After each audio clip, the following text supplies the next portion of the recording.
स्वागत है बच्चे आप सभी का मेरे YouTube चैनल प्रोफेसर भाटिया में। बच्चे आज हम देखेंगे अपनी जेई फंडामेंटल सीरीज 3। बच्चे ये वाली जो सीरीज है मैंने स्पेशली कोऑर्डिनेट सिस्टम के लिए डिजाइन करी है कि यहाँ पे जितना भी हमने बेसिक्स है ना वो यहाँ पे पढ़ेंगे, और जो मेन स्ट्रीम है वहां पे हमें ना सीधा स्ट्रेट लाइन के स्लोप के कॉन्सेप्ट से स्टार्ट करेंगे। तो जितना भी बेसिक्स है मैंने 3 4 5 लेक्चर्स के अंदर ये कवर कर रखा है बच्चे। आज के लेक्चर्स में हम क्या देखेंगे बच्चे, आज हमारे पास इंट्रोडक्शन होगा कार्टेशियन कोऑर्डिनेट सिस्टम का, polar coordinate system, distance formula, section formula, area of triangle, साथ के साथ बेटा हम इसके अंदर पैरेललोग्राम के बारे में भी जानेंगे। तो चलिए बेटा, अच्छा मेन बात तो ये है कि बेटा थोड़ा सा मैं अपने YouTube चैनल के बारे में बता दूं। मेरे YouTube चैनल में 11th क्लास, 12th क्लास और IIT जेई का कंटेंट अपलोड होता है, हर चैप्टर की प्लेलिस्ट अपलोड होती है। तो आप भी बेटा मेरे चैनल के साथ जुड़ के अपने बोर्ड एग्जाम या जेई एंट्रेंस की तैयारी कर सकते हैं। बस इतना ही। तो चलिए बेटा स्टार्ट करते हैं। सबसे पहले कोऑर्डिनेट ज्योमेट्री। अब ये कोऑर्डिनेट ज्योमेट्री क्या है बच्चे, यहाँ पे बोला हुआ है it is a branch of a mathematics. Mathematics की ब्रांच का मतलब क्या है, लाइक जैसे मैथमेटिक्स के अंदर लाइक जैसे ट्री होता है, ट्री की डिफरेंट डिफरेंट ब्रांचेस होती हैं जिसे शाखाएं बोलते हैं। तो यहाँ पे भी मैथ्स के ना अलग अलग ब्रांचेस होती हैं, जैसे अलजेब्रा अलग ब्रांच हो गई, कैलकुलस अलग ब्रांच हो गई, ट्रिग्नोमेट्री अलग ब्रांच हो गई। इसी तरीके से कोऑर्डिनेट ज्योमेट्री एक अलग ब्रांच है। दैट मीन्स कि ये बाकी सबसे हटके हैं, एक अपने आप में एक नई स्टडी आप कह सकते हो यहाँ पर है। अब है क्या, that combine the algebra and geometry. बच्चे ये वाली ब्रांच है ना अलजेब्रा और ज्योमेट्री को कंबाइन कर देती है। अब ये ज्योमेट्री अलजेब्रा तो आपको पता ही है बच्चे, जहां पे आप इक्वेशंस वगैरह को सॉल्व करते हो नॉर्मली, उसको हम अलजेब्रा ही बोलते हैं। ठीक है ना, जहाँ पे मिडिल टर्म तोड़ना हो गया या दो वेरिएबल के अंदर जो इक्वेशन होती है, तो वो तो ठीक है बच्चे। अब ज्योमेट्री क्या है, जैसे आपने अगर आप 8th 9th 10th क्लास में देखा होगा तो आप कुछ ज्योमेट्री के चैप्टर थे कि हम प्रॉपर्टीज प्रूव करते थे कि यहाँ पे प्रूव करोगे दो ट्रायंगल कॉन्करेंट हैं, सिमिलर है, या ये लाइन इसके बराबर है, इस तरीके से corresponding part of corresponding triangle, CPCT से हम ये बातें प्रूव करते थे। तो वहां पे ना बहुत ज्यादा थ्योरम्स वगैरह लगती थी। यहाँ पे ऐसा नहीं है बेटा। इसने क्या करा है, ज्योमेट्री और अलजेब्रा को जोड़ दिया, यानी कि ज्योमेट्री की चीजें अब हम अलजेब्रा के थ्रू करेंगे। और अलजेब्रा क्या है, नथिंग बेटा, अलजेब्रा सिंपल है। हमारी कैलकुलेशन प्लस माइनस या नंबर्स में हमने इनको कन्वर्ट कर दिया है, तो हम इजीली अपनी प्लस माइनस कैलकुलेशन के थ्रू ये काम कर सकते हैं using a coordinate plane. Coordinate plane एक इसके अंदर होता है बच्चे, ये अभी आएगा। दैट मींस कि नक्शा जो हम प्लेन बोलते हैं, जो आप बनाते भी होगे, x axis y axis, it help us represent point, line, shape with number and equation. Coordinate geometry like जैसे हम ट्रायंगल की बात करें तो हमारे पास क्या होता है बेटा, ट्रायंगल लाइक जैसे हम नॉर्मल ज्योमेट्री के अंदर बात करें तो ट्रायंगल्स जो है ना वो हम प्रेजेंट करते हैं ऑन द बेसिस ऑफ कि ये ए बी है, बी सी है, ए बी बी सी के बराबर है एंड ये एंगल इसके बराबर है। यहाँ पे अच्छी बात क्या है कि हम जो है ना अपनी जो भी शेप्स होती है, ट्रायंगल, सर्कल, व्हाटएवर, उनको नंबर असाइन कर सकते हैं एंड इक्वेशन भी लिख सकते हैं उसके, जो कि हमें एक तरीके से यूजफुल रिजल्ट देगा सॉल्विंग के पॉइंट ऑफ व्यू से, making it easier to analyze their position, distance and relationship. तो इन चीजों के अब मेरे पास अगर नंबर्स आ गए, उनकी इक्वेशन आ गई, तो मैं उनकी लेंथ वगैरह मेजर कर सकता हूँ एंड इजीली हम कंपेयर कर सकते हैं। तो यहाँ पे यही बात लिखी हुई है कि उसकी पोजीशन, डायरेक्शन एंड कोई ना कोई रिलेशनशिप आएगी, उसको कंपेयर या यूज कर सकते हैं। From plotting a point two find the shortest distance between two place, the coordinate geometry simplify understanding and solving geometrical problem। like जैसे दो चीजों के बीच में मिनिमम डिस्टेंस क्या होगी, ठीक है ना, दो ऑब्जेक्ट्स के बीच में एक लाइन और एक कर्व हो गया, या दो कर्व के बीच में। तो इस टाइप की जितनी भी प्रॉब्लम्स है ना उनको टैकल करती है हमारी कोऑर्डिनेट ज्योमेट्री, बड़े इजीली टैकल करती है। तो आई होप बच्चे आप ये समझ चुके होंगे कि हम जो भी ज्योमेट्री में पढ़ते हैं, कॉरस्पॉन्डेंस प्रूव करना, या हमने सर्कल की थ्योरम्स पढ़ी थी, इस तरीके की जितनी भी चीजें हैं हम इसको कोऑर्डिनेट प्लेन पर असाइन करते हैं। उनके नंबर्स होते हैं, उनकी वैल्यू मतलब निकाल सकते हैं, उनकी इक्वेशन ड्राइव कर सकते हैं। ये काम होने के बाद अब जो कॉम्प्लेक्स पॉइंट था जो वहां पर था, वो यहाँ पे बस सिंपल नंबर के अंदर ही मतलब नंबर के थ्रू ही ये सॉल्व हो जाता है। आगे चलते हैं बेटा। कोऑर्डिनेट ज्योमेट्री का मतलब है बेटा ऐसी मैथ की ब्रांच जहां पे हम अलजेब्रा और ज्योमेट्री को मिला देते हैं। रीजन मैंने बता दिया कि ज्योमेट्री के कॉम्प्लेक्स टर्म को हम नंबर्स के थ्रू इजीली समझ सकते हैं। अब coordinate system using use unique number to determine the position of a point or any geometrical element। Such a position indicate numbers are called coordinates to commonly used coordinate system. देखो बेटा क्या है, कह रहा है the coordinate system use unique number to determine the position of a point. यहाँ पे हम किसी भी पॉइंट या किसी भी पिक्चर्स के जो भी पॉइंट्स होते हैं उनको हम एक यूनिक कह सकते हो नंबर असाइन करने में एबल होते हैं। ठीक है ना, कोई भी पॉइंट हो गया या ज्योमेट्रिकल एलिमेंट हो गया जैसे लाइन हो गई, और उसी को हम such a position indicated number are called coordinate. और वहां पे जो उनको नंबर दिया था उनको बेसिकली कोऑर्डिनेट बोला जाता है, ये आगे आएंगे। तो कोऑर्डिनेट सिस्टम क्या है, ये बेसिकली किसी भी चीज को नंबर असाइन करने का एक तरीका है। अब कह रहा है कि हम दो कॉमनली यूज करते हैं, बिल्कुल करते हैं बेटा, दो कॉमनली। एक होता है बच्चे कार्टेशियन कोऑर्डिनेट सिस्टम, दूसरा होता है बच्चे हमारा पोलर कोऑर्डिनेट सिस्टम। तो Cartesian coordinate system, polar coordinate system, इन सिस्टम के थ्रू हम किसी भी पॉइंट को एक यूनिक नंबर दे सकते हैं, एंड जो भी उसको दिया जाता है उसे हम कोऑर्डिनेट बेसिकली बोलते हैं। अब चलिए बेटा देखते हैं क्या है। तो सबसे है कार्टेशियन कोऑर्डिनेट सिस्टम, ये कहता है कि किसी भी प्लेन में coordinate system that specify each point uniquely by pair of real number called coordinate which are a distance to a point from a two fixed perpendicular ordinate lines called a coordinate lines, coordinate axis या simple axis of the system. यानी कि बच्चे इस system में हम जो है ना किसी भी पॉइंट को यूनिकली असाइन कर सकते हैं या यूनिकली नंबर दे सकते हैं using the perpendicular distance from two lines. ठीक है, एंड जो लाइंस है वो बेसिकली क्या कहलाती हैं, एक्सिस कहलाती हैं। बताएंगे बेटा कैसे। These points where the axis meet is called the origin, here the zero zero as a coordinate. तो देखो क्या है, कहता है ये है प्लेन और जहां पे बच्चे हमारे पास दो लाइंस है, कहता है यहाँ पे हम किसी पॉइंट को यूनिकली डिफाइन कर सकते हैं coordinate which are distance to a from to fixed perpendicular line. Let's say बेटा ये पॉइंट है, तो अब ये पॉइंट जो है ये यहां से यहां गए।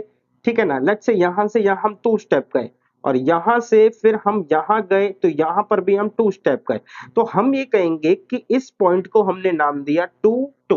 यानी कि हम एक लाइन डायरेक्शन में दो कदम चले, फिर अगले वाले डायरेक्शन में दो कदम चले, तो इस पॉइंट का हमने एक यूनिक नंबर असाइन कर दिया।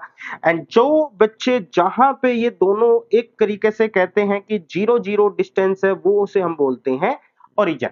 तो आप कोऑर्डिनेट सिस्टम के कार्टेशियन को आप ऐसे समझ सकते हैं कि इस लाइक का जैसे कोई घर है, किसी किसी घर को एक नंबर असाइन करना है, तो हम ये बोल सकते हैं ये घर पहली पहली गली में ये पहला घर है, पहली गली में ये दूसरा घर है, पहली गली में ये 10वां घर है। तो एक पर्टिकुलर नंबर असाइन हो गया उस घर को कि दिस द फर्स्ट गली एंड 10th नंबर। सिमिलरली अगर हमें आगे देना है तो द सेकंड गली एंड थर्ड नंबर, इस तरीके से। तो ये जो कोऑर्डिनेट ज्योमेट्री है ये बेसिकली मैप के अंदर बहुत ज्यादा यूज होती है। जो भी गूगल मैप्स वगैरह देखते हो कि आपको राइट जाना है, देन लेफ्ट होना है, देन राइट जाना है, ये सारी चीजें इस कोऑर्डिनेट ज्योमेट्री के अंदर थ्रू ही हो पाती हैं। आगे चलते हैं, the axis meet at the origin. ठीक है बेटा, अच्छा यहाँ पे बोला हुआ है कि उस पॉइंट की जो डिस्टेंस है ना, यहाँ to from to fixed perpendicular oriented line which are the distance to a point, जो कि दो क्या कहते हैं डिस्टेंस जो है वो दो परपेंडिकुलर लाइन से मेजर किया जाता है। तो दो परपेंडिकुलर लाइन एक्सिस कहलाती हैं, जहां पे दोनों लाइन कटेगी वो से ओरिजिन बोलते हैं। Each axis is a number line with the unit length is same on a both axis. यानी कि जितना गैप यहाँ पे हमने एक को दर्शाने में करा है और एक के बाद जितने गैप के दो लिया जाता है, वैसा ही काम हम दूसरे एक्सिस पर करेंगे। यहाँ पे ऐसा नहीं है बेटा कि एक जैसे वन के लिए इतनी लेंथ दे रहे हैं, टू के लिए भी इतनी लेंथ, और इस वाले एक्सिस में वन के लिए इतनी लेंथ, टू के लिए इतनी लेंथ, तो ये फिर मेजरमेंट एक तरीके से गलत हो जाएगी। तो दोनों यूनिट दोनों मतलब एक्सिस पर हमारे पास सेम मेजरमेंट यूनिट होनी चाहिए। To find the coordinate of the point draw a line through the point that the perpendicular to each axis. अब ये कह रहा है कि कोऑर्डिनेट निकालने के लिए क्या करें, तो लाइक जैसे यहाँ पे ये है, ये कोऑर्डिनेट है बच्चे, यहाँ पे जहाँ पे मिला ये जीरो जीरो है। अब कह रहा है कि मेरे को ये निकालना है, तो कह रहा है कि आप यहाँ से है ना दो परपेंडिकुलर ड्रॉ कर दो। एक परपेंडिकुलर मैंने ये ड्रॉ करा, एक परपेंडिकुलर मैंने ये ड्रॉ करा। एंड यहां से देखो, हाँ, draw and the point which where the line meet the x axis x coordinate and point where meet y axis called y coordinate. तो ये जैसे एक्स एक्सिस है, तो यहाँ पे जो पॉइंट है P, ये सपोज कर लो x1 एंड y1 है, तो यहाँ पे ये x1 पे मिलेगा और ये यहाँ पे y1 पे मिलेगा। यानी कि बच्चे एक तरीके से कहूं कि जो P कोऑर्डिनेट है वो हमारा x से x1 कदम दूर है x एक्सिस पर, और y एक्सिस पर y कदम दूर है। ठीक है, the coordinate are written as an order pair. बच्चे ये मतलब x ऑन y के फॉर्म में ही लिखे जाते हैं। आई होप बच्चे इतनी सारी जानकारी देके आपको ये बात समझ में आ गई होगी कि किस तरीके से कार्टेशियन कोऑर्डिनेट सिस्टम यूज करता है। कार्टेशियन कहता है कार्टेशियन कहता है मैं किसी भी पॉइंट को मैं यूनिक नंबर दे सकता हूं, ठीक है ना। और यूनिक नंबर को देने के लिए, असाइन करने के लिए मैं जिस चीज का सपोर्ट लूंगा ना, वो लूंगा मैं टू परपेंडिकुलर लाइंस का। ठीक है, और जो भी पॉइंट होगा इन दो परपेंडिकुलर लाइन से, इन टू परपेंडिकुलर लाइन से हम जो है इनकी क्या कहते हैं, डिस्टेंस मेजर कर सकते हैं कि ये दोनों परपेंडिकुलर लाइन से कितना दूर है। तो इस तरीके के सिस्टम को कार्टेशियन सिस्टम कहते हैं। इन दो परपेंडिकुलर लाइंस को जहां पे ये मिलती हैं इसे बोला जाता है एक्सिस। ठीक है, एंड अच्छा, दो परपेंडिकुलर को एक्सिस मिल कहा जाता है। जहां पे दोनों परपेंडिकुलर लाइन मिलती है उन्हें ओरिजिन कहा जाता है। ओरिजिन जो होता है 0 0 होता है। जो भी मेरी लेंथ है, मेजरमेंट, मेजरमेंट बेटा, जो भी मेरी लेंथ है वो हर हर दोनों एक्सिस पे सेम होनी चाहिए। यानी कि यूनिट लेंथ है ना, हर दोनों जगह क्या है, वो सेम होनी चाहिए। कुछ इस तरीके की बातें कार्टेशियन ने बोली और इस तरीके से हम अपने किसी भी पॉइंट को एक यूनिक नंबर दे सकते हैं। आई होप बच्चे यहाँ पे आपको बात समझ में आई। अच्छा, अब कार्टेशियन को तो हमने समझा कि किस तरीके से हम रोड पे चल रहे हैं तो राइट लेना है, लेफ्ट लेना है, ये सारी चीजें हमें कार्टेशियन वर्क के थ्रू ही हो पाती है। गूगल मैप भी इसके अंदर बहुत बड़ा यूजफुल मतलब यूज करता है कोऑर्डिनेट ज्योमेट्री को। लेकिन अगर मैं रोड को हटा दूं, मतलब ऐसी जगह जहां पर रोड ही नहीं हो, या फिर जहां पर रोड का कॉन्सेप्ट ही नहीं हो, क्योंकि यहाँ पे रोड होंगे वहां पे हम कह सकते हैं कि आपको परपेंडिकुलर ही चलना है, आड़ा टेढ़ा नहीं चल सकते क्योंकि मकान वगैरह आ जाएंगे, कुछ और आ जाएगा। आपको रोड पे ही चलना है, परपेंडिकुलर मतलब सीधा सीधा ही चलना है। लेकिन अगर यही चीज मान के चलो आप पानी पर हो, तो बेटा हमें कोई परपेंडिकुलर लेंथ को फॉलो करने की जरूरत नहीं है। लेट्स से सपोज करो कि आप है ना किसी ओशन में हो, और यहाँ पे बच्चे ये ओशन में आप, हमने ओशन को बोल दिया कि हम यहाँ पे एक फोकस करके चल रहे हैं, या यहाँ पे मेरा है ना एक हेलीकॉप्टर है और ये हेलीकॉप्टर ऊपर से देख रहा है कि आप कहाँ पर हो। तो लेट्स से सपोज करो कि आप है ना यहाँ पे निकलते हो, तो हमारे पास क्या हुआ कि अब ये आपके लिए क्या हो गई, ये डिस्टेंस हो गई, एंड यहां से बच्चे ये एंगल हो गया। तो हम ये कहेंगे कि अब जो पर्टिकुलर पॉइंट या आप जो हो ना, वो इतने एंगल पे और इतनी लेंथ पर हो। सपोज कर लो बच्चे आप इस वाले की जगह आप यहां पर होते, तो आपको बोला जाता कि आप इस वाली लेंथ पर हो, और कौन से एंगल पे हो बच्चे, ये वाले एंगल पर हो। तो यानी कि जब बात आती है ऐसी जगह की जहां पे परपेंडिकुलर डिस्टेंस नहीं फॉलो होता, लेट्स से हवा में, पानी में, तो हम एक और तरीके से अपने किसी भी पॉइंट को स्पेसिफिक नंबर दे सकते हैं using the length and the angle. Angle और लेंथ के थ्रू भी हम पर्टिकुलर पोजीशन को डिफाइन कर सकते हैं, जैसा कि मैंने यहाँ पे आपको दिखाया। आगे चलते हैं बेटा, इसी के बारे में समझते हैं। It is a two dimensional coordinate system in which each point on a plane has a unique distance from a reference point and a specific angle from a reference direction।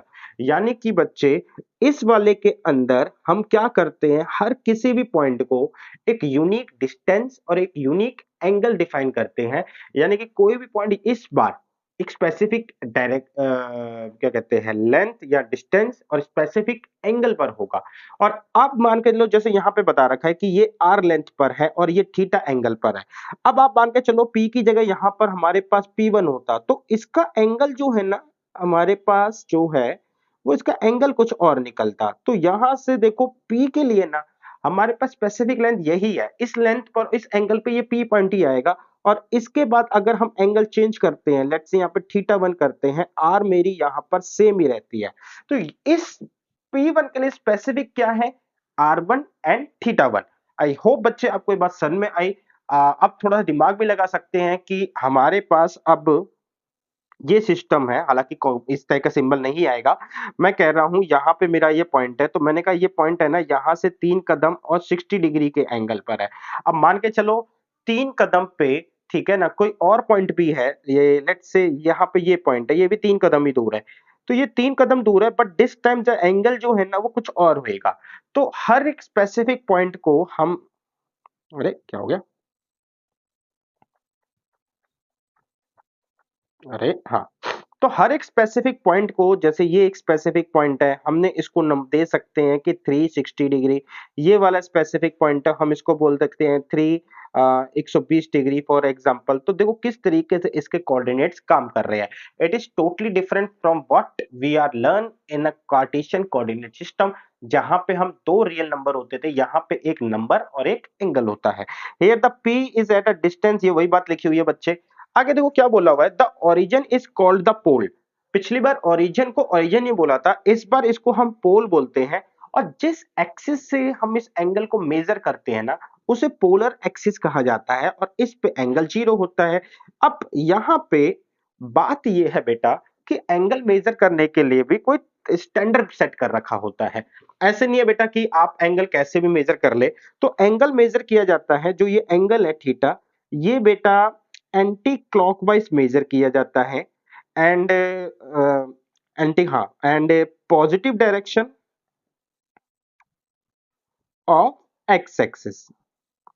और बेटा जनरली यहाँ पे जो तरीका है ना angle measure करने का, पूरे मैथमेटिक्स सिस्टम में सेम ही है। चाहे स्लोप का हो चाहे किसी का भी हो, हम पॉजिटिव एक्स एक्सिस में होते हैं और एंटी क्लॉकवाइज होते हैं। यानी कि यहाँ पे इस एक्सिस को बेस बना के हमारा मेजरमेंट कुछ ऐसे निकलेगा। The value of theta is positive is measured anticlockwise, और value of theta is negative यानी कि माइनस थीटा हो जाएगा अगर हम क्लॉकवाइज चलते हैं। तो ये रही मेरी बेटा रेफरेंस लाइन, ठीक है ना, जिसे हम क्या बोलते हैं, पोलर एक्सिस। ये मेरे पास रहा पोल, और बच्चे यहां से ये रहा बेटा आर कदम दूर, R1 कर लेते हैं। तो ये और ये हो गया बच्चे मेरे पास θ1। तो ये P1 पॉइंट जो है बच्चे R1 और θ1 पॉइंट दूर होगा। अगर मैं यहां से इसको नीचे लेके जाऊं बच्चे, यहां पे भी मैं ऐसे ले गया था, नीचे लेके जाऊं और यहां पे मैं बोलूं कि यार यहाँ पे R2 है और ये मेरे पास θ1 है, तो मैं इस P2 पॉइंट को लिखूंगा R2 एंड माइनस θ2। तो जब भी हम मेजरमेंट जो है क्लॉकवाइज जाते हैं यानी कि नीचे की ओर जाते हैं, तो हमारा एंगल नेगेटिव हो जाता है। आई होप बच्चे यहाँ पे सर में आगे हुई स्टैंडर्ड टर्म्स है, इसके अंदर मैं कुछ नहीं कर सकता। ठीक है, आगे चलते हैं। अब ये है ग्रिड। ग्रिड क्या होता है कि यार जैसे आप कई मूवी देखे होंगे तो आपको देखते होंगे कि यार प्लेन में या जहाज में जा रहे हैं तो किस तरीके से नक्शा आता है, एक पॉइंट जो हाईलाइट कर रहा होता है, ठीक है ना। चाहे प्लेन पे आप देखे होंगे तो ये ग्रिड वैसे ही होते हैं कि आपको ये प्लेन कैसे दिखते हैं ऊपर से। और अब जैसे यहाँ पे कोई पॉइंट है 03, तो हमने कहा यार ये पॉइंट 03 है, इसका मतलब यहाँ पे ये एक्स एक्सिस में 0 कदम चला है और वाई एक्सिस की तरफ 3 कदम चला है। अब मजे की बात यह है, जब हम पोलर एक्सिस पर आते हैं तो देखो बेटा पोलर एक्सिस तो सिंपल है, ये तो 360 डिग्री का यूज करेगा। यहां पे मैंने इसको जब 4 पार्ट में डिवाइड कर दिया, तो ये वाला रेफरेंस लाइन है 0, तो ये एंगल हो गया बेटा 90 का, ये हो गया बेटा इस लाइन पे 180 का, फिर 270 का, और जब ये कंप्लीट होगा तो ये हो जाएगा 360 डिग्री का। अब देखो इस वाले एंगल में यही दे रखा है। यहां पे मैं इस एक्सिस को हटा देता हूं कि एक्सिस का कोई रोल नहीं है। नाउ दिस लेंथ,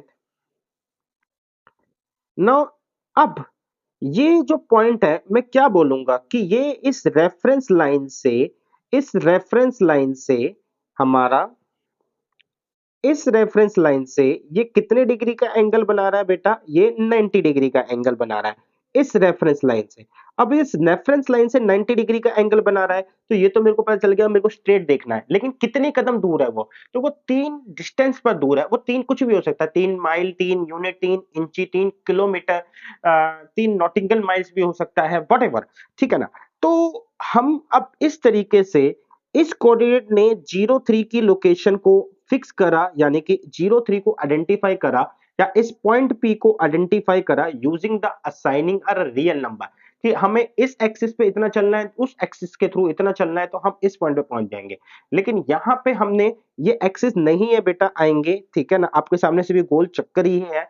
तो इस एक्सिस यहाँ पे बोला हुआ है कि आपको सीधा जाना है 90 डिग्री की डायरेक्शन में, 3 किलोमीटर दूर वो पॉइंट एग्जिस्ट करता होगा। आई होप बेटा आपको ये बात समझ में आ गई।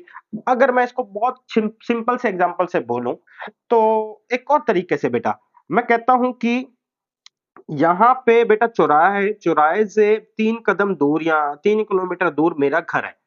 एंड नाउ सडनली इस पे चौराहे पर बेटा इस शहर में आ गई बाढ़, अब सारी जगह पानी पानी है, पानी पानी पानी पानी पानी पानी। तो अब इन लेंथ का कोई यूज नहीं है, क्योंकि अब तो सब जगह बाढ़ आ चुकी है, ठीक है। तो अब मैं कहूंगा कि यार मेरा घर है ना ऊपर से, मतलब ये बोलूंगा कि इसी डायरेक्शन में 90 डिग्री पर है, और 3 किलोमीटर दूर आपको मेरा घर मिल जाएगा। इससे आपको बहुत ज्यादा हेल्प हुई होगी। आगे चलते हैं बेटा, पोलर कोऑर्डिनेट सिस्टम रिप्रेजेंटेशन। हालांकि बेटा पोलर कोऑर्डिनेट को मैंने बोला था कि इसको आर एंड थीटा की फॉर्म में दिखाया जाता है।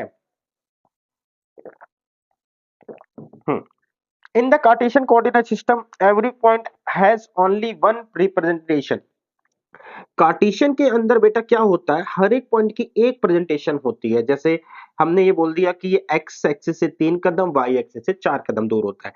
लेकिन पोलर में ऐसा नहीं है बेटा, एक पॉइंट के कई सारी रिप्रेजेंटेशन हो सकती है। फॉर एग्जाम्पल, जैसे इन्होंने बहुत अच्छा एग्जाम्पल मैंने लिया हुआ है यहाँ पर, चांस की बात है बेटा, बहुत अच्छा मिल गया। For instance the point 1 and 5 pi by 4, 5 pi by 4 को आप आइडेंटिफाई करो, तो बच्चे यहां से ये पूरा का पूरा पाई बनता है, एंड पाई में पाई/4 ऐड करोगे, यानी कि यहाँ पे जाके आपको एक डिस्टेंस दूर होगा, तो यहाँ पे ये पॉइंट आपको मिल जाएगा। तो ये कितना हुआ, 5 पाई/4। अब ये 5 पाई/4 जो है कैसे कैसे और भी मिल सकता है, ठीक है। देखो, मैं अगर ये एंटी क्लॉकवाइज चला गया, अगर मैं बच्चे कहूं कि मैं क्लॉकवाइज जा रहा हूं, अगर मैं क्लॉकवाइज जा रहा हूं, तो ये हुआ क्लॉकवाइज। क्लॉकवाइज में क्या हो गया बच्चे, पाई माइनस में पाई/4, यानी कि बच्चे 3 पाई/4, ठीक है ना, लेकिन नेगेटिव।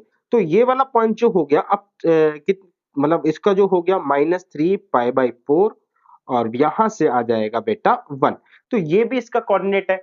अच्छा, आर के लिए, आर वैसे तो लेंथ है, ठीक है, कि हम यहाँ पे कह सकते हैं कि आर एक लेंथ है, लेंथ नेगेटिव नहीं हो सकती, बट यस मेजरमेंट करने का तरीका है। जैसे क्या है, कोई भी जो लाइन है, मैं कहता हूं कि मेरा पॉइंट यहां से, ये यहाँ पे मेरे पास एक शिप है, ये शिप मेरे पास 3 लेंथ दूर है। तो लेंथ मेजर करने का तरीका है, अगर मैं डायरेक्शन ये रखता हूं, तो लेंथ ऐसे मेजर होगी। अगर मेरे, यानी कि इसे बोलते हैं इनिशियल साइड, इसे बोलते हैं टर्मिनल साइड। और अगर मैं उल्टा कहता हूं, ठीक है ना, मैं टर्मिनल से इनिशियल की ओर आता हूं, तो यहां पे बेटा टर्मिनल से इनिशियल की ओर आएंगे, तो इस लेंथ को हम क्या कर देते हैं, नेगेटिव कर देते हैं। तो यहाँ पे ये लेंथ नेगेटिव हो जाती है बच्चे। उस कंडीशन में बेटा जब लेंथ नेगेटिव हो जाती है, तो जो नीचे से मेजर करने वाला होता है ना, वो एंटी क्लॉकवाइज चला जाता है। बस ये पॉइंट होता है इसके अंदर। तो ठीक है, अच्छा यहाँ पे 2 हो गया। अब अच्छा सपोज करो, मैं इसके अंदर थोड़ा सा और आगे चलता हूं, ये दोनों तो मैंने डिस्कस कर दिए। अच्छा, ये भी तो हो सकता है बच्चे कि मैं जो है, ठीक है, मैंने यहां से चला, एंड यहाँ से चलते चलते चलते चलते चलते चलते मैंने एक चक्कर कंप्लीट करा, देन दूसरे चक्कर पे आया, यानी कि 2 पाई का एक चक्कर कंप्लीट करके 5 पाई/4 पे आया। तो ये भी एक तरीका है बच्चे, और यहाँ पे हम लेंथ को 1 दिखा देंगे। तो हम ये कह सकते हैं कि 2n पाई प्लस जो हमारा थीटा है, इसके थ्रू हम बहुत सारे चीजें बना सकते हैं। पहला तरीका है कि हम क्लॉकवाइज है एंटी क्लॉकवाइज मेजर करके, दूसरा तरीका है कि हम बहुत सारे राउंड मार के इस तरीके से एक पॉइंट को हम बहुत सारे मतलब कोऑर्डिनेट जो है असाइन कर सकते हैं। बट यस, जितने मर्जी आप कोऑर्डिनेट असाइन कर लो, सबका मीनिंग एक ही निकलेगा। ऐसा नहीं है कि बेटा इसका मीनिंग ही बदल जाएगा, कि अब उसकी लोकेशन ही बदल गई, ऐसा नहीं है। आई होप बच्चे आपको ये बात समझ में आई होगी। एंड जो नेगेटिव वाली बात है बच्चे, मैं कोशिश करूंगा कि किसी एग्जांपल के थ्रू आपको बहुत अच्छे से समझाऊं, बट फिलहाल के लिए अभी नेगेटिव वाली समझाने बैठा तो बहुत ज्यादा ये दिक्कत हो जाएगी। अभी चलते हैं बच्चे, interconversion of a Cartesian and a polar coordinate. बच्चे हम है ना पोलर से कार्टेशियन जा सकते हैं, कार्टेशियन से पोलर में जा सकते हैं। देखो सिंपल सी बात है, जब हम पोलर में होते हैं मुझे चाहिए आर और थीटा, जब मैं कार्टेशियन पे हूं तो मुझे चाहिए एक्स और वाई, यानी कि एक्स पे कितना चला, वाई पर कितना चला। अब कैसे होगा सुनना, मान के चल लो मेरे को कार्टेशियन दे रखा है, मेरे को पोलर पे जाना है, तो और फिर दूसरा है पोलर दे रखा होगा, हम कार्टेशियन पे जाएंगे। तो देखो सिंपल, सबसे पहले सबसे पहले मैंने जो है ये पोलर एक्सिस बनाया बच्चे। यहाँ पे ये पॉइंट जो है ये मेरा आर लेंथ पे दूर है और ये है मेरे पास थीटा। ठीक है, तो ये जो है अब हमारे पास जैसे ये पोलर एक्सिस था, यहाँ पे ये पोल था, इस तरीके से हमने ये यूज करा। नाउ दिस टाइम अब मैं इसको अगर कार्टेशियन पे लाना है तो मेरे लिए ये एक्स एक्सिस हो जाएंगे, ये हो जाएंगे वाई एक्सिस। अब एक्स एक्सिस हो जाएंगे, वाई एक्सिस हो जाएंगे, द पॉइंट इज कि मुझे सिंपल एक्स वाई की फॉर्म में चाहिए, यानी कि इन दोनों एक्सिस से ये कितनी दूर है, मुझे यहाँ पे एक्स और वाई की वैल्यू चाहिए। तो देखो बहुत सिंपल है, मैं क्या करता हूं, यहां से मैं एक अलग पेन को यूज करता हूं। मैंने यहां से एक परपेंडिकुलर मैंने यहां से एक परपेंडिकुलर क्या करा बेटा, ड्रॉ कर दिया, एक परपेंडिकुलर ड्रॉ करा। ठीक है, एंड इस परपेंडिकुलर को ड्रॉ करा। अब देखो यहां से यहां तक का मतलब है कि इस पॉइंट अगर P की बात करूं तो इसने x डिस्टेंस कवर करी, यहां से यहां तक की बात करूं तो इसने y डिस्टेंस कवर करी। ठीक है, यानी कि मैं क्या कहूंगा, इस पॉइंट P तक पहुंचने के लिए x एक्सिस पर कुछ कदम चला, फिर रुका, फिर सीधा मतलब y एक्सिस पे यानी कि परपेंडिकुलर में कुछ और कदम चला। तो देन अगर मैं कहूं तो मुझे क्या चाहिए बेटा, मुझे सिंपल x और y निकालना है, लेकिन है क्या मेरे पास, r और थीटा। तो देखो बहुत आराम से निकल जाएगा।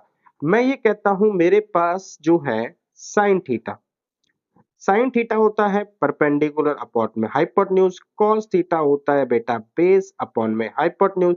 Then that means y is equal to r sin theta and here x is equal to r cos theta। I hope बच्चे आपको ये बात समझ में आई। अब चलते हैं आगे। इसका मतलब है बच्चे, अगर आपको आर और थीटा दे रखा है तो बहुत आराम से आपको एक्स और वाई लिख पाओगे। अब मान के चलो कि आपको जैसे, अच्छा यहाँ पे भी दिखा रखा है, अब मान के चलो बच्चे आपको यहाँ पे एक्स वाई गिवन है, मैं ये कहता हूं ये रहा मेरा पॉइंट। तो मुझे अब एक्स वाई गिवन है कि ये पी पॉइंट है, ये एक्स वाई अब ये गिवन है मेरे को। मुझे जो चाहिए अब इस एक्स वाई पॉइंट से मुझे चाहिए ये आर और मुझे चाहिए ये थीटा। तो this r and this theta, so that's why I said this is x, sorry this is y, क्योंकि ये जो है अल्टीमेटली y लेंथ को रिप्रेजेंट कर रहा है, ये जो है बच्चे यहाँ से x लेंथ को रिप्रेजेंट कर रहा है 0 0। अब मुझे यहाँ से थीटा और r निकालना है, तो सबसे पहले देखो बच्चे, इस थीटा के लिए मैं कह सकता हूँ tan theta is equal to y upon में x, क्योंकि इस बार ये गिवन है बेटा। आप इसको ऐसे समझ सकते हो कि यहाँ पे ये 3 अपॉन और 4 है, तो हमें अगर 3 और 4 गिवन है तो बेसिकली परपेंडिकुलर और बेस गिवन है, तो इससे हम डायरेक्टली tan थीटा निकाल पाएंगे, और tan थीटा निकल गया तो थीटा को हम कह सकते हैं tan inverse y by x। दूसरा है बच्चे कि अब जो ये r है ना, ये इस रेक्टेंगल में जैसे ये o हो गया, ये q कर दो, तो POQ में अगर आप देखो तो r square is equal to x square plus y square. तो इंटर कन्वर्जन बहुत सिंपल निकला। हमें अगर थीटा आर और थीटा दे रखा है तो मैंने कहा मुझे एक्स निकालने के लिए हमें क्या करना है, r cos theta and r sine theta. ये सिंपल आ गया मेरा, ये हो गया एक्स कोऑर्डिनेट, ये हो गया वाई कोऑर्डिनेट। और अगर बच्चे मेरे को एक्स वाई गिवन है, सपोज कर लो बच्चे मुझे एक्स वाई गिवन है, तो मुझे क्या करना है बच्चे, हमें यहाँ पे थीटा निकालने के लिए मेरे को बोलना है यहाँ पे tan theta is equal to x upon y, and r निकालने के लिए मेरे को बोलना है x square plus y square. इतना इजी है बेटा, बहुत सारा। अब क्वेश्चन देखोगे तो और ज्यादा आपको इजी लगेगा। देखो, convert the polar coordinate this to a rectangular point, ठीक है ना। रेक्टेंगुलर बच्चे क्यों, कार्टेशियन को हम रेक्टेंगुलर भी बोल देते हैं। क्यों बोल देते हैं बच्चे, क्योंकि हमारे पास एक रेक्टेंगल शेप ही बनती है। जैसे यहां से इतनी लेंथ, यहां से इतनी लेंथ कवर करिए तो सारे को क्लोज करोगे एक रेक्टेंगल सा ही बनता है। तो कह रहा है यहाँ पे, तो हमने अभी ये पढ़ कर आए कि अगर मेरे पास कोई पॉइंट आर थीटा की फॉर्म में है, तो मैं उसको ये बोल दूं r cos theta and r sine theta. अगर ये कर दूं तो this is my x and this is my y. तो आर तो मेरे पास पॉइंट जो है वो तो है 4 cos 90 एंड 4 sin 90। तो 4 cos 90 कितना हो गया बेटा, cos 90 0 एंड 4 sin 90 1। तो यानी कि ये जो पॉइंट निकला मेरे पास वो निकला 0 4। और देखो कितना आराम से हम इसको असाइन कर सकते हैं। देखो, रेक्टेंगुलर सिस्टम कहता है, मतलब जो पोलर सिस्टम है वो ये कह रहा है।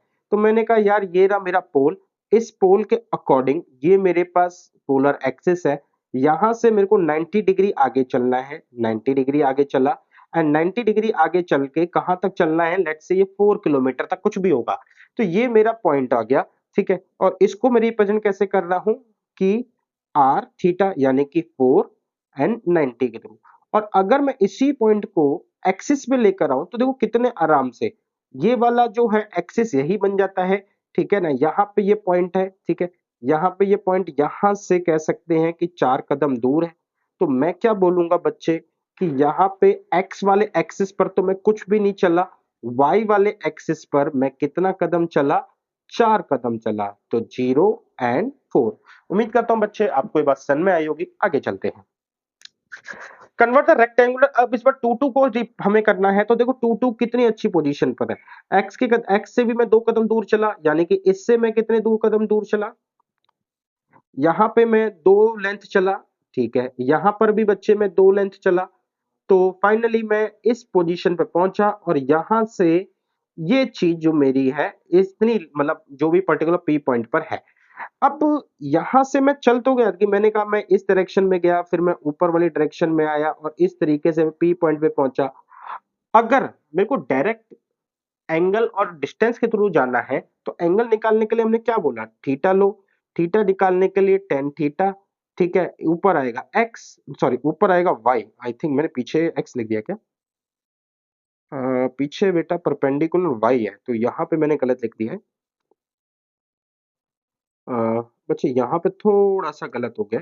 तो यहाँ पर आएगा बच्चे आपका y और यहाँ पर आएगा x, ठीक है। तो परपेंडिकुलर बच्चे यहाँ, अरे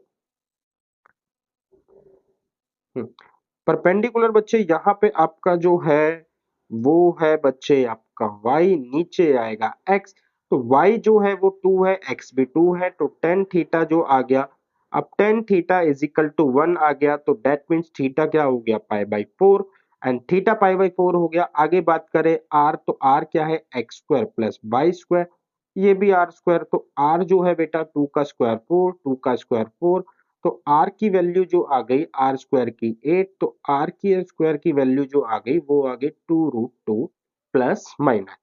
क्वेश्चन बेटा बिल्कुल वाजिब है कि हम जो है पाई बाई 4 पे जाएंगे, प्लस लेंथ भी है नेगेटिव लेंथ भी है।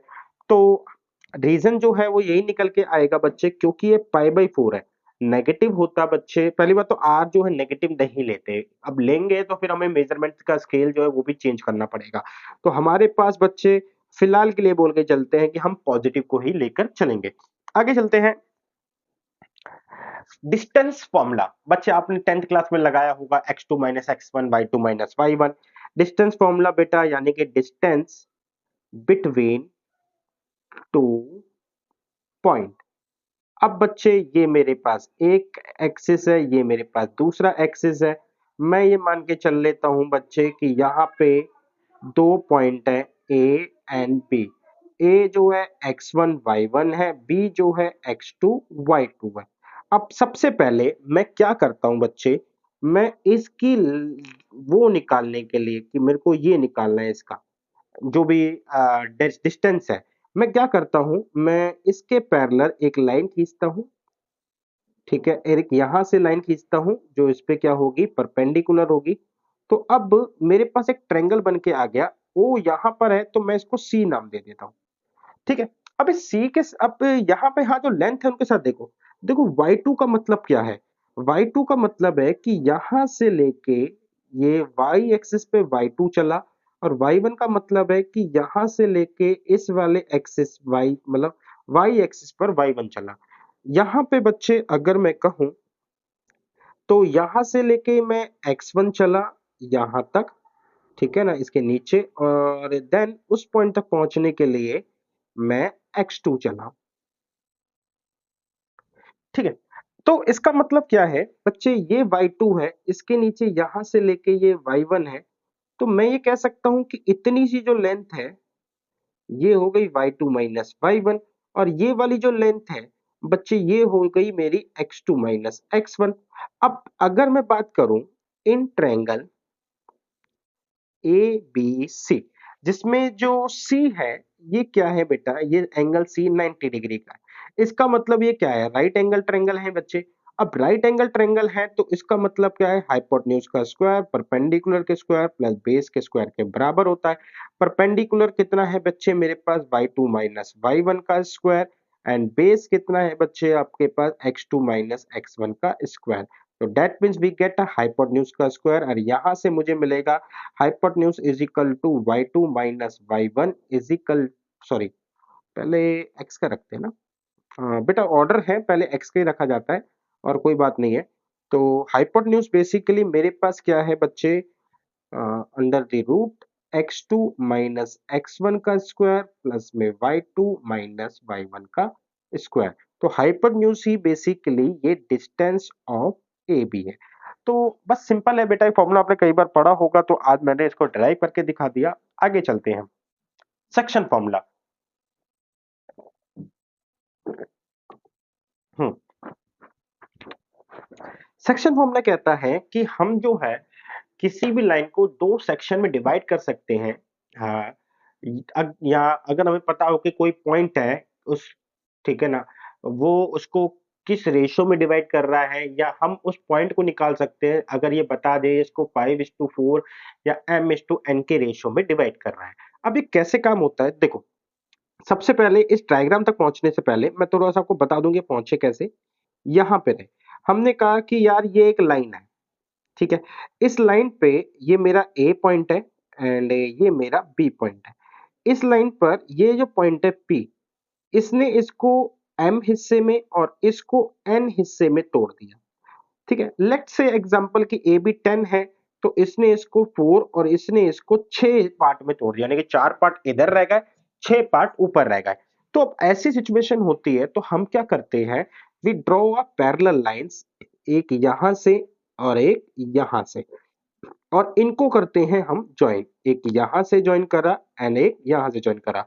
तो अब यहां से दो ट्रायंगल दिख रहे हैं तो मेरे को इसकी जरूरत नहीं है। ऐसे ही कहानी पूरी यहां पर है। अब ये एंगल जो है, अच्छा ये इस पे अच्छा नहीं लग रहा, तो लेट्स से ये वाला अच्छा लगेगा। हाँ, अब जो ये एंगल है, ये जो यहाँ पे एंगल है, ठीक है ना, तो देखो ये एक पैरेलल, ये वाली लाइन जो है ये, this line is this line, these two lines are parallel. तो यहाँ पर बच्चे क्या है मेरे पास, ये भी थीटा है एंड ये भी क्या है, थीटा है। तो थीटा थीटा दोनों है हमारे पास। यहाँ पे आ गया बच्चे मेरे पास m, यहाँ पे मैंने कहा n, यानी कि इस पॉइंट ने, पर्टिकुलर पॉइंट ने, अगर मैं इसको p नाम दूं, तो इस पूरी लाइन को m इधर हो गया n उधर हो गया, इस तरीके से तोड़ दिया। अब फॉर्मूला कैसे निकाला जाए, तो फॉर्मूला निकालने का बहुत सिंपल तरीका है। मैं इसको पहले कर देता हूँ रफ रफ। सबसे पहले यहाँ पे जो ट्रायंगल बना, जैसे मैंने यहाँ ये P पॉइंट है, ये R है, तो ये जो दोनों ट्रायंगल है ना, दैट मीन्स कि ट्रायंगल जो है मेरा बना BPR एंड ट्रायंगल PAQ। तो triangle BPR, triangle P B P A Q, दोनों जो ट्रायंगल होते हैं बेटा, ये जो दोनों ट्रायंगल हैं ये सिमिलर हैं बच्चे।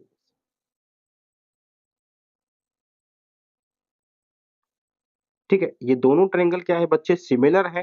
तो सिमिलर है, कैसे सिमिलर है बच्चे, एंगल एंगल प्रॉपर्टी से सिमिलर है। तो अब ये दोनों सिमिलर हैं तो हम सिमिलर का रिजल्ट यूज कर सकते हैं।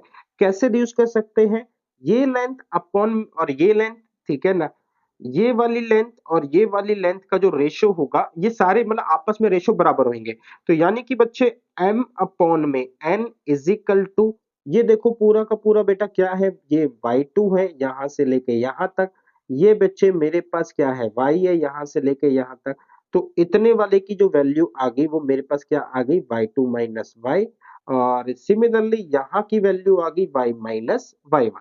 तो मैं ये कहूंगा m अपॉन n इस ट्रायंगल का हाइपोटेन्यूज, परपेंडिकुलर का ratio y minus y1 and is equal to base का रेशो, यानी कि x2 माइनस में यहां पर हो गया मेरे पास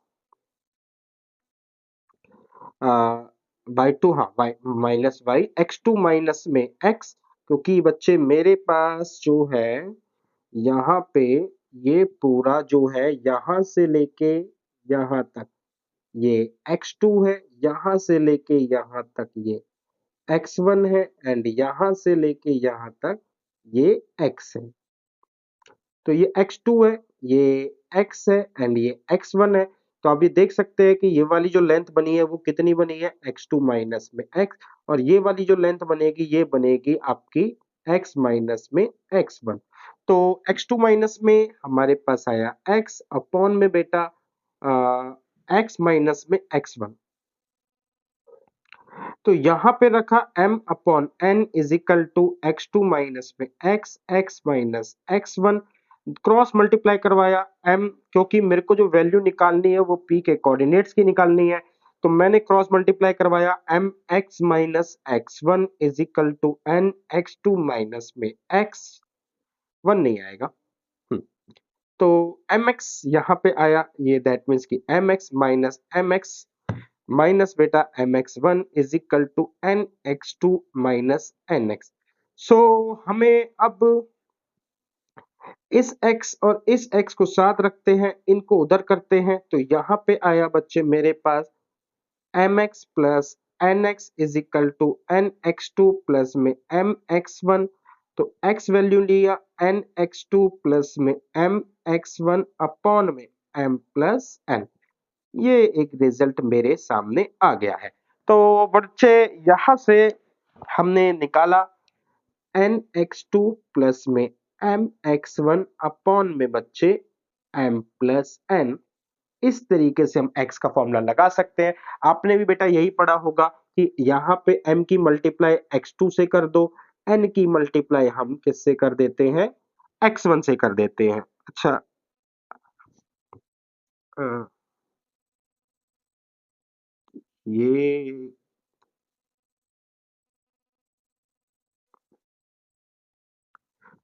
बेटा यहाँ पे ना मैंने थोड़ी सी गड़बड़ कर दी है।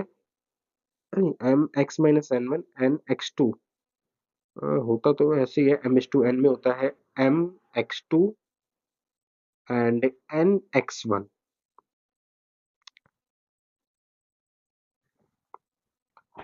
तो ये जो है, ओह बच्चे गड़बड़ जो है मैंने यहाँ पे करी है, ये m अपॉन n लिया है और ये रेस्पेक्टिवली मैंने गलत ले लिया है। m जो है m के अकॉर्डिंग मतलब ये इधर आना था एंड ये इधर आना था, तो इस तरीके से ये mx2 वगैरह बनने थे। बट ठीक है बेटा, आप फाइनली समझ गए होगे। तो ये छोटी सी मिस्टेक को अगर आप प्रूव करना चाहते हो तो खुद भी हैंडल कर सकते हो, बस इनको ऊपर नीचे कर देना है। सिमिलरली इसको भी ऊपर नीचे कर देना, तो आपको x और y का कोऑर्डिनेट मिल जाएगा। आगे चलते हैं बेटा। एक्सटर्नल डिवीजन क्या होता है, just similar to a internal division. External division में जो पॉइंट है ना, जो उनको डिवाइड कर रहा होगा, ये एक्सटर्नली होता है। एक्सटर्नल का मतलब ये बाहर होता है। लेट्स से कैसे, देखो ये मेरे पास एक लाइन है ए बी। अब मैं कह रहा हूं कि बाहर से कोई एक पॉइंट है, पॉइंट पी, ठीक है। पॉइंट पी बाहर है तो इसका मतलब ये धीरे धीरे इसको कनेक्ट करो तो ये पूरी लेंथ ये कह रहा है मैं इस पूरी लेंथ को m और इस वाली लेंथ को n पार्ट में डिवाइड कर दिया, यानी कि m/n की रेशियो में मैंने इस तरीके से डिवाइड करा है और यहां पर है ये मेरा x and y। The only बच्चे मैं कहता हूं द चेंज ये है कि जहां पे बीच में x एंड y पढ़ रहा था, यहां पे x एंड y सबसे एंड में पड़ेगा एंड सबसे सुपीरियर पॉइंट है, यानी कि वैल्यू y सबसे ज्यादा होगा, क्योंकि ऑब्वियस सी बात है बाहर है तो जैसे ये x1 y1 होगा एंड ये x2 y2 है, तो ये बिल्कुल बाहर है। करने का तरीका वही है कि यहाँ पर हम जो है एक वो बनाएंगे इस तरीके से एंड देन हम ड्रॉ करेंगे बच्चे यहाँ पे इसके सामने ये पैरेलल लाइन एंड इसके सामने ये पैरेलल लाइन एंड फाइनली आगे का तरीका भी आपको पता ही है बच्चे कि ये वाला जो एंगल थीटा है तो ये 90 डिग्री, ये भी एंगल थीटा है, ये 90 डिग्री है। तो ये सब कुछ सेम है इस बार, लेकिन m जो है इस पूरी लेंथ को लेना है देन n को लेना है, क्योंकि जो हमारे पास हमने करा था m अपॉन में n, तो इस तरीके से आपको करना है। अगर आपको इस तरीके से नहीं करना तो बच्चे हमने ये बोला कि ये वाली जो लेंथ है ये मेरी n है तो ये वाली लेंथ हो जाएगी m माइनस में n। अब इस तरीके से प्रोसीड कर सकते हो कि n अपॉन में m माइनस n करके। तो आपका जो रिजल्ट है बच्चे फॉर्मूला वो आपको वैसे ही डेवलप होगा। मैं आपको दिखा देता हूं बच्चे, ये रहा आपका फॉर्मूला कि यहाँ पे जो पॉइंट P है वो अंदर है तो इसने बेटा m/n की रेशियो डिवाइड करा और नीचे m प्लस n आया। इस बार पॉइंट P बाहर है, इसने m ये रहा n ये रहा, तो यहाँ पे जो वैल्यू आई m माइनस n आई है। क्यों आई है? क्योंकि ये सुपीरियर पॉइंट है, सबसे ज्यादा बड़ा है, ठीक है ना, इसलिए आप कह सकते हो, बाकी कैलकुलेशन का रोल है। आगे चलते हैं, एरिया ऑफ ट्रायंगल फॉर्मूला। सबसे पहले ये मैंने लिया एंड एक ट्रायंगल क्रिएट करा, ठीक है। ट्रायंगल क्रिएट करा तो लेट्स से ये पॉइंट ए, ये पॉइंट बी, ये पॉइंट सी, तो यहां से लेके यहां तक ये पॉइंट है मेरे पास ए बी और ये पॉइंट है बच्चे मेरे पास सी एंड यहां से मैंने इसको मिलाया, ठीक है। अब मेरे को यहां से इस ट्रायंगल का एरिया निकालना है। ट्रायंगल का एरिया निकालने के लिए मैं क्या करता हूं, मैं इसके नीचे परपेंडिकुलर ड्रॉ करता हूं, यानी कि हर पॉइंट से, यहां से बेटा यहां से भी एक परपेंडिकुलर ड्रॉ करा एंड यहां से भी एक परपेंडिकुलर ड्रॉ करा। क्योंकि मैं एबीसी नाम दे चुका हूं तो इस बार मैं नाम देता हूं पी क्यू आर। अब यहां से मेरे को एरिया निकालने के लिए ट्रेपेजियम का कॉन्सेप्ट यूज करना पड़ेगा। ट्रेपेजियम अभी आगे आएगा और उसका जो एरिया होता है, ट्रेपेजियम का जो एरिया होता है हाफ इनटू में सम ऑफ पैरेलल साइड इनटू में हाइट।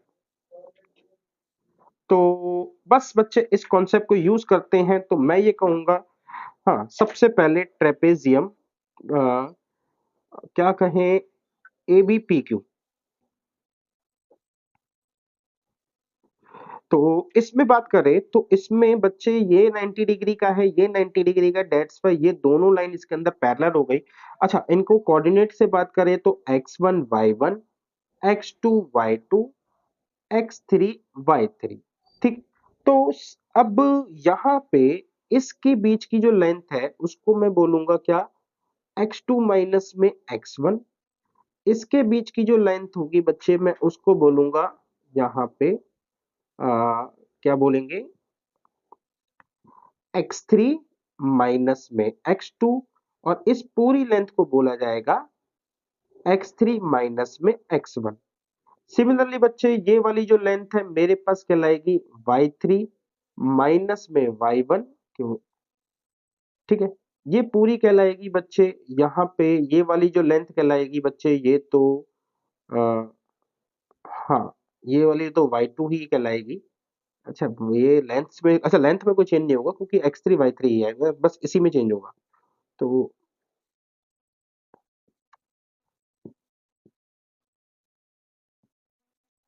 हम्म,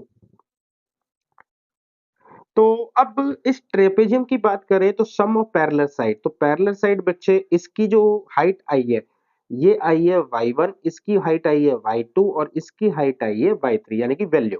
तो हमारे पास आया हाफ इनटू में सम ऑफ पैरेलल साइड यानी कि y1 प्लस y2, ठीक है ना, इनटू में हाइट।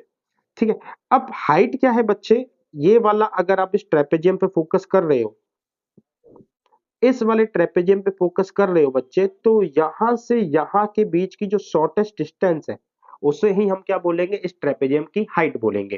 तो ट्रेपेजियम की हाइट क्या है, x2 माइनस x1, तो यहां पे आ जाएगी x2 माइनस में x1। अब मैं ट्रेपेजियम एक और लेता हूं, अगली बार लेता हूं BQRC।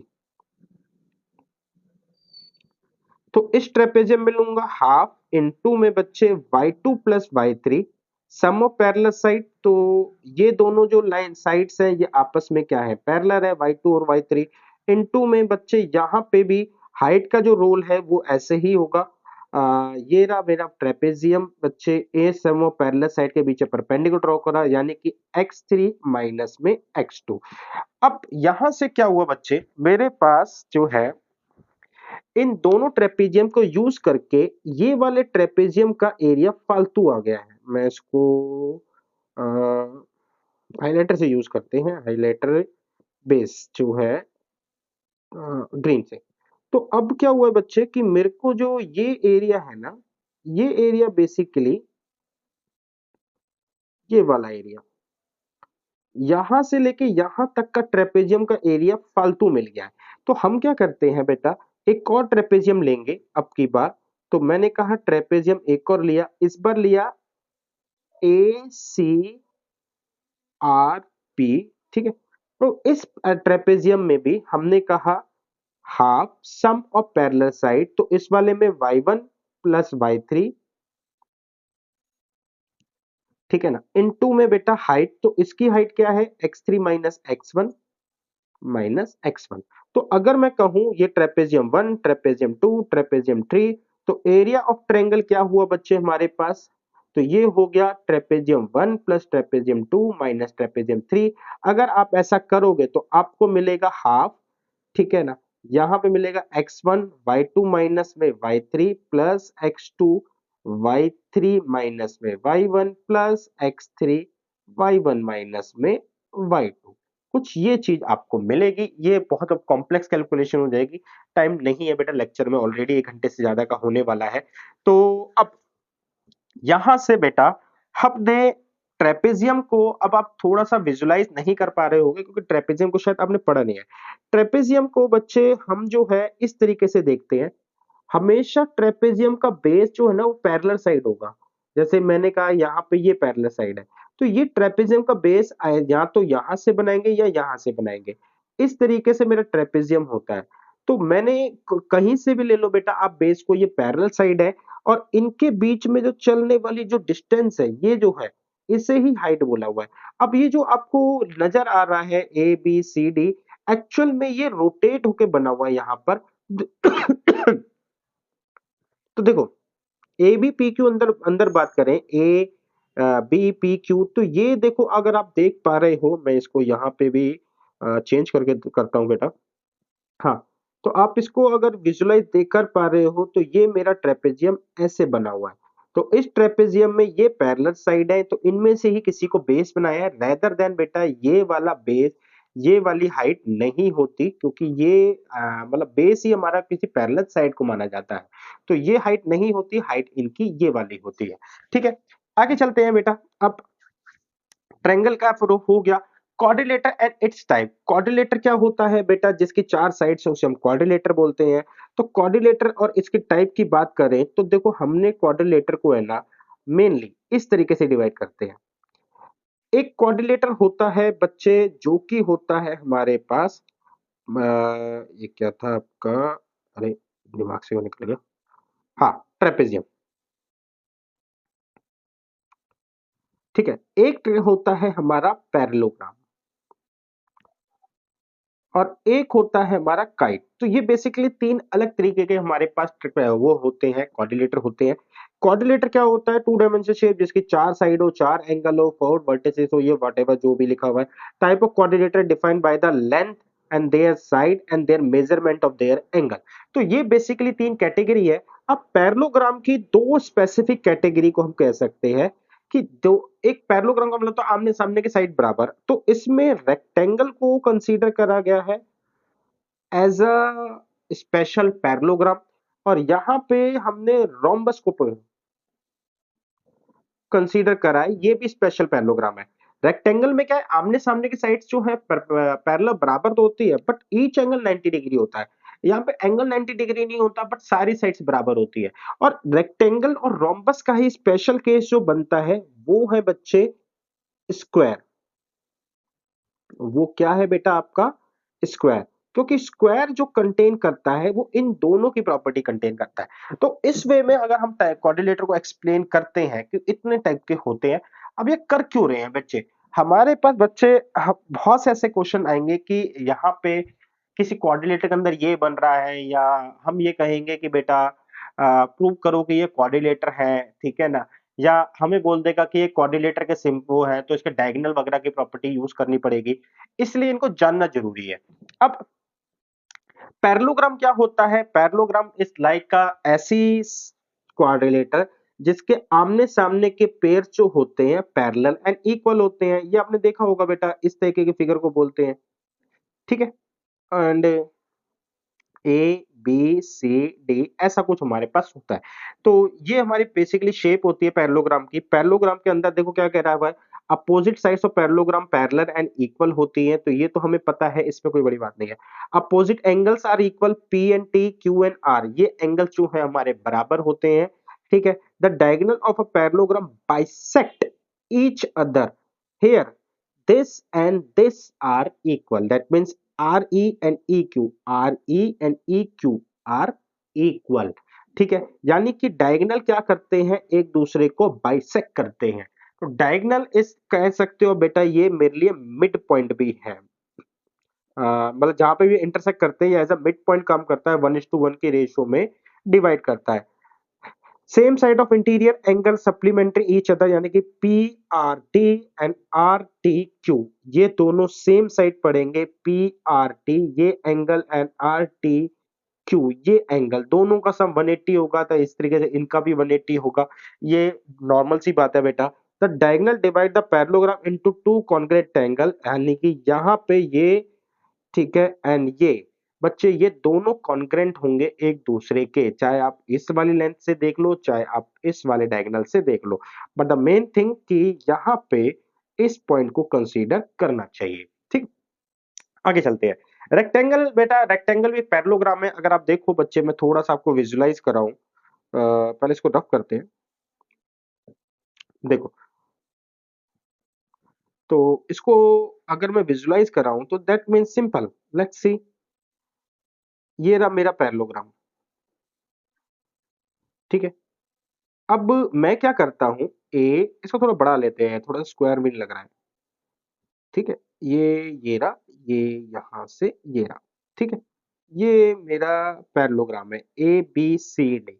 अब बच्चे सपोज करो मैं इसको पैरेललोग्राम को यहाँ से धक्का दे दूं, धक्का दे दे के कर दूं, तो ये आप देखो कि अगर ये रॉड होगी या कोई फ्लेक्सिबल जैसे धक्का लग जाएगा और इसको बिल्कुल सीधा कर दूं, तो ये एक रेक्टेंगल की शेप ले लेगा।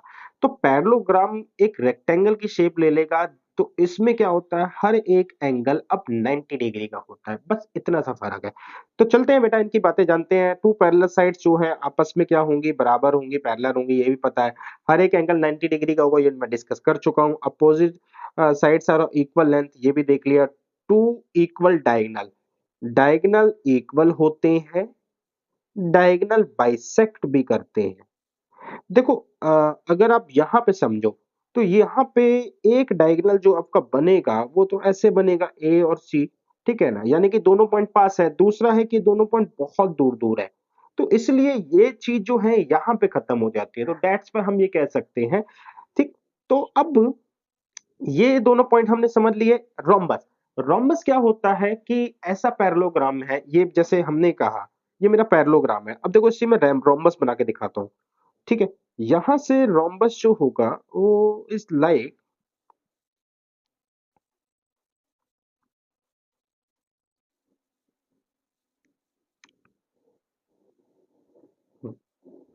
ये मेरा रोम्बस है।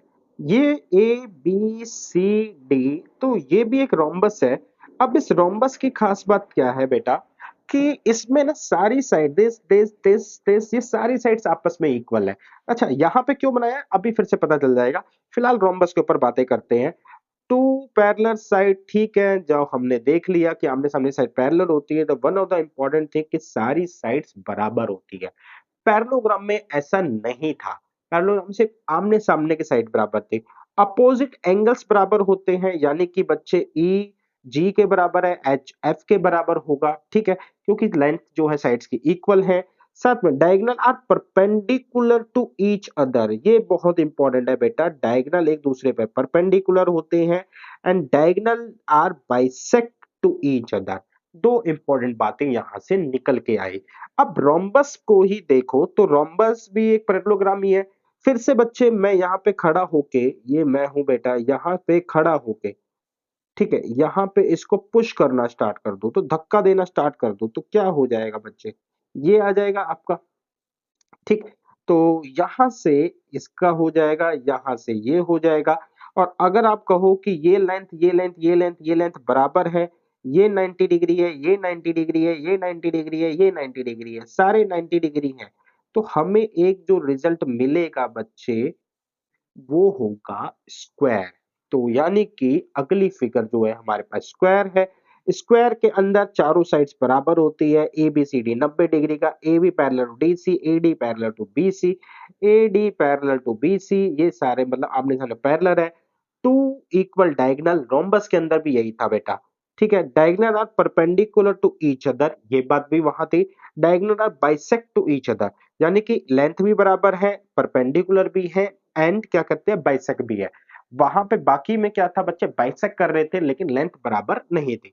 अब बात करते हैं बेटा, ये एक एनालाइज सिचुएशन है कि स्क्वायर के अंदर होता है, सारी साइड्स इक्वल होती है, ये सिर्फ स्क्वायर में होता है। साइड अपोजिट साइड इक्वल होती है, ये चारों के अंदर होता है, क्योंकि स्क्वायर भी एक क्या है, रेक्टेंगल, वो पैरेललोग्राम ही है। अपोजिट साइड पैरेलल होती है, ये भी चारों के अंदर होता है। एंगल क्या सारे इक्वल होते हैं, नहीं। रेक्टेंगल और स्क्वायर दोनों 90 90 के होते हैं, तो इनमें बराबर होते हैं। अपोजिट एंगल इक्वल, ये भी चारों में, क्योंकि यही कोऑर्डिनेटर की प्रॉपर्टी है। सम ऑफ टू एडजस्टेंट, ये भी चारों में, तो ये भी इसकी प्रॉपर्टी होती है। डायगोनल बाइसेक्ट करते हैं, बिल्कुल चारों में करते हैं। बाइसेक्ट परपेंडिकुलर करते हैं, नहीं, सिर्फ स्क्वायर और रोम्बस में करते हैं। अब एनालाइज की बारी है। एनालाइज ये है कि लेट से आपसे बोला जाए कि एक ए कोऑर्डिनेट है, एक बी, एक सी, एक डी। आपको बताना है कि ये ना स्क्वायर के हैं। अब मेरे पास जो जो हथियार हैं, वो ये है, डिस्टेंस फॉर्मूला है, ठीक है ना, सेक्शन फॉर्मूला है, एंड दूसरा है बेटा डिस्टेंस फॉर्मूला, सेक्शन फॉर्मूला, अच्छा एरिया ऑफ ट्रायंगल भी कह सकते हैं अभी के लिए। बाद में बेटा आगे चल के हमें स्लोप भी मिल जाएगा। तो बस स्क्वायर प्रूव करना है, तो मैं देखो कैसे जाऊंगा। मैं कहूंगा यार सारी साइड इक्वल प्रूव कर दूं, पॉसिबल है, लेकिन सारी साइड इक्वल प्रूव करूंगा, तो मैं कहता हूं कि यार मैं ना ऐसे जाता हूं कि मैं ऑल साइड इक्वल प्रूव कर देता हूं। लेकिन अगर ऑल साइड को इक्वल प्रूव करोगे, तो एक चुनौती मेरे सामने ये है कि ये प्रॉपर्टी रोम्बस के अंदर भी होती है। तो अब ऐसी कौन से काम करें कि वो चीज रोम्बस के अंदर नहीं हो। हमारे पास रोम्बस के अंदर देखते हैं बेटा, यहाँ पे ये रहा रोम्बस, ये रहा स्क्वायर, यहाँ पे सब पे टिक लगे हुए हैं, यहाँ पे एक पे काटा है, यानी कि सारे एंगल रोम्बस के बराबर नहीं होते। अब सारे एंगल क्या मैं बैठे बैठे प्रूव करूं, नहीं बेटा। हमने पता चल गया कि हमें अभी भी डिस्कस करा कि अगर मैं ये प्रूव कर दूं कि ये मेरा 90 डिग्री का है, तो ये दोनों क्या है, 180 देंगे तो ये भी मेरा 90 का हो जाएगा। ये दोनों 180 देंगे तो ये भी 90 का हो जाएगा। ये दोनों 180 देंगे तो ये भी 90 का हो जाएगा। तो एक एंगल में अगर प्रूव कर दूं 90 डिग्री का है, तो काम बन गया। अब एक एंगल को कैसे प्रूव करेंगे, तो एक एंगल को प्रूव करने के लिए बच्चे यहाँ पे, जैसे मैंने इस स्क्वायर के अंदर एक डायगोनल खींचा, एक ये है, तो मैं पाइथागोरस की प्रॉपर्टी लगाऊंगा कि ये वाली डिस्टेंस और ये वाली डिस्टेंस और ये वाली डिस्टेंस, अगर ये कंडीशन सेटिस्फाई कर रही है, तो इसका मतलब ये वाला एंगल 90 डिग्री का है। और अगर एक एंगल 90 का हो गया तो सारे 90 डिग्री के हो गए। यानी कि अगला है, मैं प्रूव करूंगा ईच एंगल इक्वल और कैसे बेटा 90 डिग्री में ये इक्वल है। तो हर एक एंगल हमारे पास क्या होता है 90 डिग्री का है, इक्वल होगा। निकालने के लिए मतलब फाइंड कर दो, सिर्फ आप प्रूव करो एक एंगल आप 90 डिग्री का निकाल दो। अभी के लिए बेटा थोड़ा सा टफ है क्योंकि हमें पाइथागोरस निकालनी पड़ेगी, लेंथ वगैरह निकालनी पड़ेगी। अच्छी बात है कि लेंथ हमारे पास ऑलरेडी निकली हुई होगी क्योंकि ऊपर निकाल दिया है। बाद में हमारे पास स्लोप का कॉन्सेप्ट आएगा, ये काम बहुत जल्दी हो जाएगा। ठीक है, फिलहाल के लिए आगे बढ़ते हैं। तो ट्रेपेजियम क्या होती है थोड़ा सा डिस्कस करके आया था। ये भी एक क्वाड्रिलेटर होता है जिसका एक पेयर जो है ना पैरेलल होता है। अभी तक हम जितनी फिगर देख रहे थे उनमें आमने सामने के पैरेलल हो रहे हैं, इसमें सिर्फ एक पेयर होता है। The parallel side of trapezium is called the base. जो पैरेलल होता है उसे बेस बनाते हैं। नॉन पैरेलल साइड्स को लेग्स बोलते हैं। ये जैसे कि ये वाली शेप है, तो यहाँ पे बेटा ये वाली जैसे इसके पैरेलल है तो ये बात हुई है, ये वाली दोनों पैरेलल नहीं होती। ठीक है, the base of trapezium parallel to each other, diagonal trapezium always intersect each other. Normal है, एडजेसेंट साइड बेटा 180 डिग्री है, sum of all angle 360 degree है। तो ये एक नॉर्मल प्रॉपर्टी है, कोई ज्यादा बड़ी बात नहीं है। क्वाड्रिलेटर के भी अंदर ये प्रॉपर्टी है, एक्सेप्ट बेटा ये आमने सामने पैरेलल होती है। एरिया ऑफ ट्रेपेजियम हमने यूज करा था सम ऑफ पैरेलल साइड, यानी कि जैसे यहाँ पे हम यूज करेंगे एक्स वाई प्लस में डब्ल्यू जेड, एंड हाइट जो है हम निकालेंगे कुछ ऐसे, यहां से ऐसे परपेंडिकुलर ड्रॉ करके बेटा इस तरीके से इस हाइट को निकाला जाएगा। ठीक है, इधर ही क्यों करेंगे बेटा, क्योंकि यहीं पर ही हाइट कांस्टेंट है। अगर मैं दिखाऊं आपको तो यहाँ पे ना हर एरिया पे जैसे यहाँ पे हाइट कुछ और होगी, यहाँ पे हाइट कुछ और होगी, यहाँ पे हाइट कुछ और होगी, तो फिक्स ही लेनी चाहिए बेटा, वेरिएबल हाइट तो नहीं ले सकते ना। ठीक है, क्योंकि एरिया अलग अलग निकलेगा। आगे चलते हैं। काइट, काइट शेप बड़ी इंटरेस्टिंग है। सबसे पहले देखो काइट बनती कैसे है। मैंने क्या करा,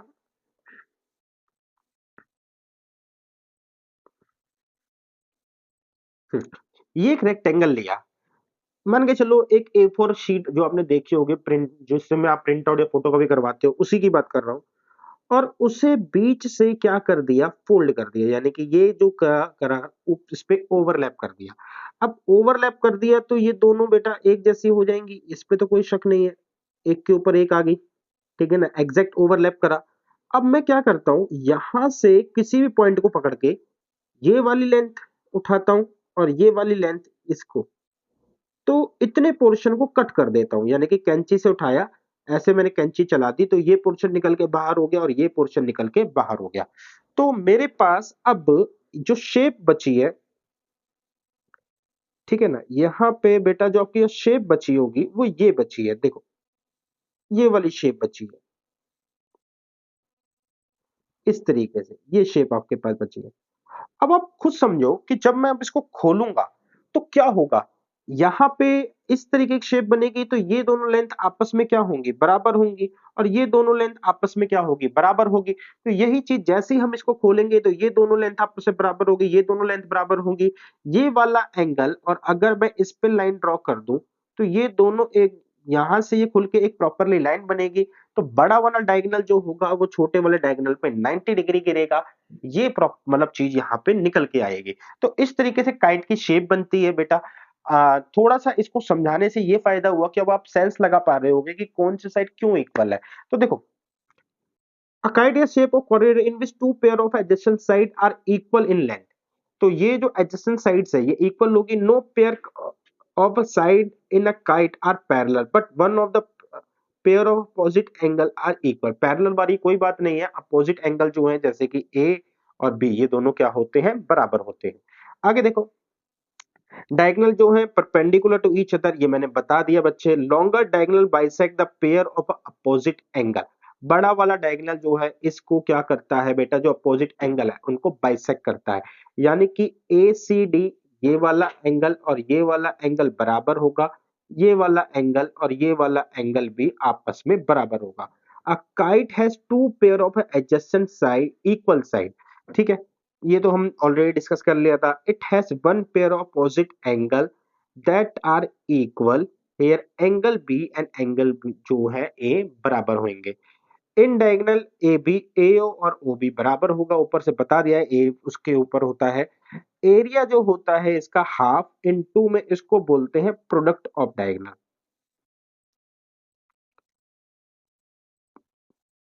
तो अभी मैं इस एरिया को प्रूव नहीं कर सकता क्योंकि अभी हमारे लिए सिंपल है कि ये जब कोऑर्डिनेटर ही पढ़ रहे होते तो शायद मैं करता भी।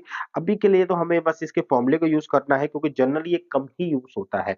आगे चलते हैं बेटा, कुछ और बातें लिखी हुई है। अब दे कह रहा है कि जो शॉर्टर डायगोनल है, ये वाले डायगोनल ने, ठीक है ना, हमको क्या करा, दो एक आइसोसेलेस ट्रायंगल दे दिए। एक ये रहा ए सी बी, दूसरा है ए डी बी। आइसोसेलेस क्यों है? क्योंकि ये दोनों लेंथ और ये दोनों लेंथ आपस में बराबर है। सिमिलरली जब हम बड़े वाली साइड पर आए यानी कि इस वाली पर, तो इसने कहा कि अब ये वाला जो ट्रायंगल है, यानी कि बच्चे, हाँ, यानी कि ये वाला जो ट्रायंगल है बेटा और ये वाला जो ट्रायंगल है, अब आपस में क्या हो गए, ये कॉन्ग्रुएंट हो गए। ठीक है, कॉन्ग्रुएंट कैसे हो गए? बहुत सिंपल है, देखो इस वाले ट्रायंगल के अंदर मैं बात कर रहा हूं, ठीक है, ये साइड जो है, this side and this side equal, ये साइड एंड ये साइड भी इक्वल, ये बीच वाली साइड भी इक्वल है, कॉमन होने की वजह से। तो ट्रिपल एस प्रॉपर्टी की वजह से, साइड साइड साइड प्रॉपर्टी की वजह से ये दोनों ट्रायंगल क्या हो गए, कॉन्ग्रुएंट हो गए। आई होप बच्चे आपको समझ में आया होगा। ये वाला लेक्चर पूरा बेसिक आपको मैंने जितना भी हो सके थोड़ा डेप्थ में जाके कोशिश करी समझाने की, जहां जहां जरूरत थी फॉर्मूले को मैंने खोला। अगली क्लास में कुछ क्वेश्चन लेके आएंगे और इन कॉन्सेप्ट को थोड़ा क्लियर करेंगे। आई नो कि ये क्वेश्चन जो है, ये चीजें आपने 10th क्लास में पढ़ रखी होंगी, बट स्टिल बेसिक है तो हमें पढ़ना पड़ेगा। अच्छे क्वेश्चंस भी हम आगे वाले लेक्चर्स में कवर करेंगे। तो मिलते हैं बेटा बहुत जल्द नेक्स्ट